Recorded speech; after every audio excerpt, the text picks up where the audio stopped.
আমরা শহীদের প্রজন্ম, আমরা আল্লাহ ছাড়া কারো কাছে মাথা নত করি না। জুলাই না হতো আজকের এই সমাবেশ হতো না।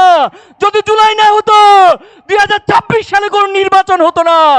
যদি জুলাই না হতো আয়নাঘরগুলো থেকে আমাদের ভাইয়েরা ফিরে আসতো না। সহযোদ্ধা সাথী ভাইয়েরা, জুলাই ছিল এমন একটি জাগরণ যার মধ্য দিয়ে ফ্যাসিবাদী যে কাঠামো এখানে দাঁড়িয়েছিল, হাসিনার 15 বছরের যে দুঃশাসন ছিল, আধিপত্যবাদের যে দাদাগিরি বাংলাদেশে প্রতিস্থাপিত হয়েছিল, সকল সমীকরণকে ভেঙে চুরমার করে দিয়েছিল আমাদের জুলাই। জুলাইয়ের সেই দিনগুলো আজও আমাদের মনে পড়ে।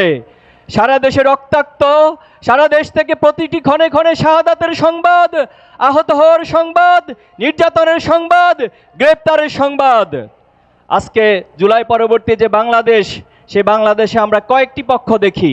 এক নম্বর পক্ষ দেখি যারা এই জুলাইয়ের স্পিডকে স্বীকার করতে চায় না, কিন্তু জুলাইয়ের যে ফল সেটা তারা দারুণভাবে ভোগ করতে চায়।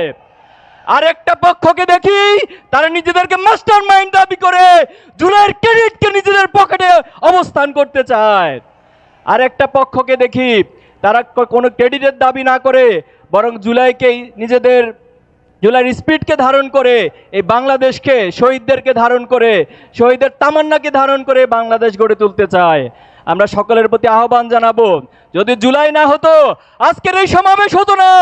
যদি জুলাই না হতো 2026 সালে কোন নির্বাচন হতো না।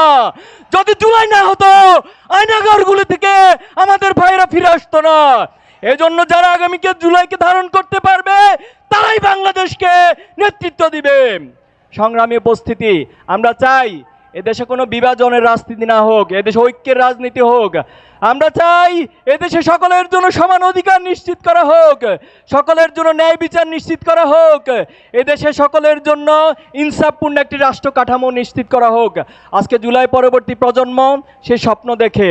আমরা সবার প্রতি উদাত্ত আহ্বান জানাবো, সকল ভেদাভেদ ভুলে গিয়ে ঐক্যের বাংলাদেশ গড়ে তুলুন। আমরা বলতে চাই তরুণ ভাইদের উদ্দেশ্যে, তরুণ ভাইরা আছেন এখানে, কান খাড়া করে শুনে রাখুন, অতীতে আপনাদেরকে বারবার রাষ্ট্রনায়করা, এদেশের রাজনীতিবিদরা ব্যবহার করেছে, আপনাদেরকে লাঠিয়াল বাহিনী হিসেবে ব্যবহার করা হয়েছে। আগামী দিনে যারা ক্ষমতায় আসবে তারা অবশ্যই আপনাদেরকে যোগ্য, দক্ষ করে গড়ে তুলে ক্ষমতায়ন করা হবে এবং আপনাদের হাতে বাংলাদেশকে তুলে দেওয়া হবে। আমরা হাদি ভাইয়ের কথা মনে আছে? হাদি ভাইয়ের শাহাদাত হয়েছে আজকে 40 দিনের বেশি অতিবাহিত হয়েছে, কিন্তু এখনো খুনিদেরকে গ্রেপ্তার করা হয় নাই। মাননীয় প্রধান উপদেষ্টা, আপনাকে শহীদদের রক্তের উপরে ক্ষমতায় বসানো হয়েছে। আপনি জানা যায় আবেগ আপ্লুত বক্তব্য দিয়েছেন, সেটা আমরা মেনে নিচ্ছি, কিন্তু আপনি জানা যায় একবারও হাদি ভাইয়ের খুনিদের গ্রেপ্তারের কথা বলেন নাই।